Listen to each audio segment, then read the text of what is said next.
Welcome on in to the Utah Blockcast. I'm Steve Bartle, Utah Insider, KSL Sports.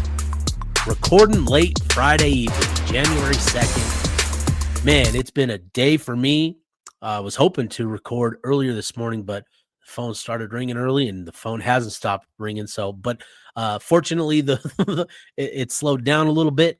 And I think I've got about 10, 15 minutes that I feel comfortable with hitting record and getting this up. So just going to run through some things real quickly. But the big news today from Utah football officially announced, maybe one of the worst kept secrets of Utah football the last little bit. Colton Swan, your official defensive coordinator of Utah football moving forward. That was announced. Morgan Scalley promoting Colton Swan to defensive coordinator, adding that to his title. He's going to continue, obviously, to coach linebackers, and the success that Coach Swan has had over the years, developing a lot of really good linebackers. Devin Lloyd, Mahmoud Diabate, Kareni Reed, just to name a few. The way that he's recruited to that position, man, he is a good piece to add to as a coordinator, right? I shouldn't say a good piece to add, but just smart decision to name him your coordinator. That linebacker position is so important to that 4-2-5 defensive scheme. They're the quarterbacks of the defense. They're the heart and soul of that defense. And I think Colton Swan, again, as Coach Morgan Scalley put it in the press release, he embodies that RSNB culture. And I think that's a big thing for Coach Swan and for Coach Scalley. So that was the news announced today from Utah football. The rest of this conversation is all going to be sourced information. So not official yet, but there's been a lot of things happening behind the scenes. And so I'll do my best to provide insights as best I can without spilling the tea. I've got to respect, the source's wishes and stuff, but here we go. So obviously with Colton Swan being named defensive coordinator, the questions around offensive coordinator persist. So Jason Beck going to Michigan, as well as the rest of the offensive staff, and Lewis Powell all going to Michigan. So Utah's got to Morgan Scalley has to figure out what he's going to do at offensive coordinator. And there's been names that have been linked to the job. Aaron Roderick being first and foremost among them. Jonathan Smith, probably the second most mentioned named. And then, a handful of other guys. Matt Wells has been named to the absolute delight of nobody. And then Marcus Arroyo has also been a name that I've heard. Within this, Brian Johnson also got a call from Morgan Scalley. And, I don't know how interested Brian Johnson is, but I know that there would be a lot of interest if there is interest from Johnson. And I just said interest so many times in that sentence. But I think if BJ was interested, that Utah would do all that it could to make that happen. But regardless, I've heard that conversations between Utah and Johnson have continued this week. But I don't know that I'm ready to name him one of the top contenders for the job. What I can say is it does sound like Roderick and Smith are both out of the running for offensive coordinator, and what has emerged is Marcus Arroyo as the top candidate right now, according to a couple of sources, and that's an interesting fit. Obviously with Morgan Scalley, there's been a lot of talk, a lot of questions about what he wants this offense to be, what he wants his offense to look like, what he wants it to do, what he wants it to be known for. And obviously, at Utah, you don't want to give away that toughness and physicality. You still want the run game to be important, but there's been a lot of talk about the passing game. And I've been told multiple times over the last few years that Morgan Scalley would love to see an improved passing attack. And I think what we've come to just sort of assume is that, that means an opened up offense, a spread attack where there's a lot of production, easy buttons all over the place. But what I think it actually means, and this comes after, a couple conversations this week, is, Morgan wants to sort of remake the quarterback position and what Utah is known for. I think, he wants to improve the quality of passing attack, not necessarily the numbers and production, right? You can have quarterbacks that put up a lot of numbers. You can look at guys like Brendan Sorsby or Baron Morton, guys that are able to get a lot of production because of the offense they play in. But there's just something missing, right? And I think for Scalley, what I've been told is that and this is a quote from a source. You cannot contend nationally without a quarterback capable of making NFL style throws and quality skill positions. And I think that is the mindset that Morgan is taking into this offensive coordinator search, as he's looking for a coordinator that can help them, with the quarterback position and opening up the passing game and featuring more NFL quality type of throws and passing concepts. I think that's going to be the big thing for Scalley and what he's looking for.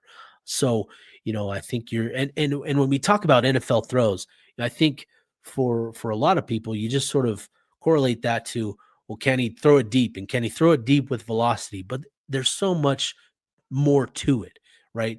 There's nuance, there's touch, there's the ability to layer throws over defenders and in front of other defenders.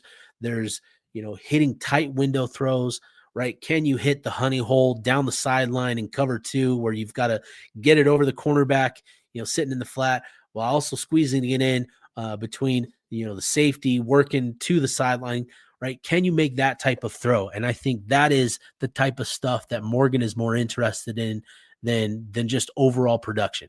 So when you start to link that to Marcus Arroyo and what he's done as an offensive coordinator, I think Arroyo's resume is actually really exciting and I think really fits what Morgan is looking for. When you look at what he's done at Arizona State the last 2 seasons, he was there this season, and obviously the up and down nature of and the injuries that they had to deal with this year. But to go 8-4 with Jeff Sims at quarterback is actually a big positive for Marcus Arroyo. And I know I've been told that things didn't necessarily end all that well between Arroyo and Dillingham. I don't know all the context, but just have heard that the two did not see eye to eye come the end of the season.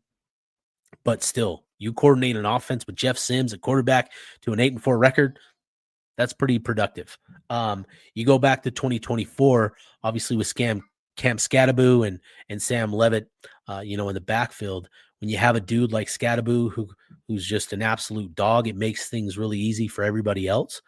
But Arroyo was named the Football Scoop quarterback coach of the year, and with what he did with Levitt, in his first year as a starter, I think is really commendable and really speaks to his ability to develop quarterbacks. Before that, you can go to his time at places like Oregon. He was there during the Justin Herbert years, and there's been a lot of criticism about that Oregon offense.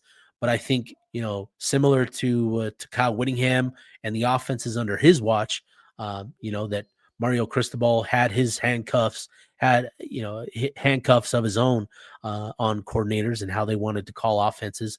But still, you saw progress and you saw development from Justin Herbert. And when you have a quarterback like him, obviously it's super easy to do that. But I think it says a lot that he was able to develop Herbert, who he was not some 4 or 5-star talent coming out of high school. He was a mid 3-star kid. He wasn't a highly regarded quarterback prospect by any means. So develop him into a first-round pick, and the absolute dude for the Los Angeles Chargers, put some more respect on Herbert's name now.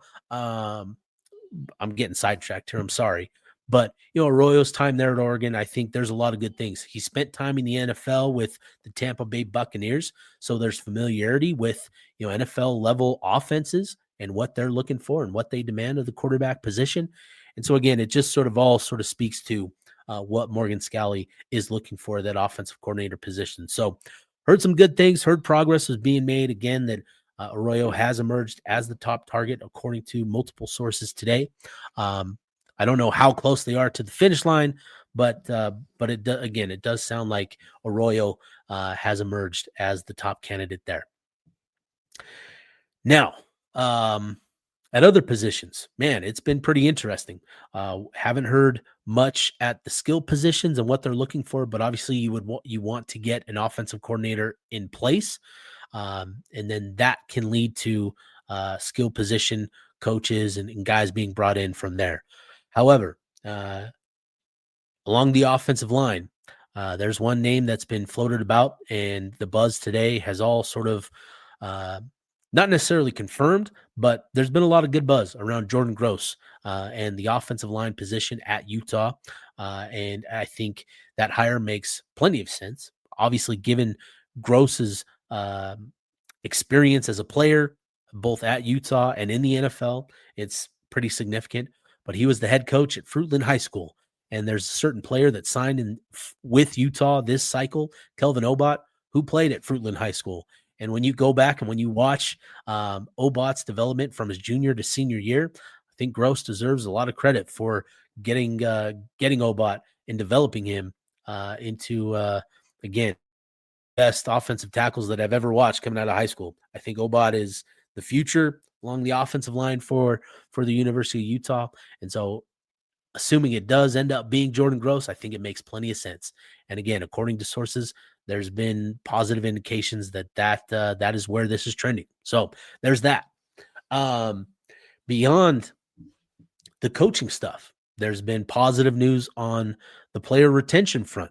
And I was told today, I'm not going to name them. I'm going to allow the players to announce on their own time and in their own way, but was told today that there were two, and I know the players, just again, not going to spill the beans, but there are two key pieces, non-quarterback pieces that have re-upped with Utah and are coming back in 2026. These are guys that I think Utah fans will be absolutely fired up about and will be excited for. And there continue to be others that are getting re-upped as we speak. I know there are a couple others that have done so as well. And then, so two key pieces, non-quarterback, that I think Utah fans will be absolutely fired up about. And there continues to be, a good conversation around the quarterback position. And from what I've been told, a Marcus Arroyo hire would actually be a real positive for both quarterbacks. So there's that. And then in the transfer portal itself, I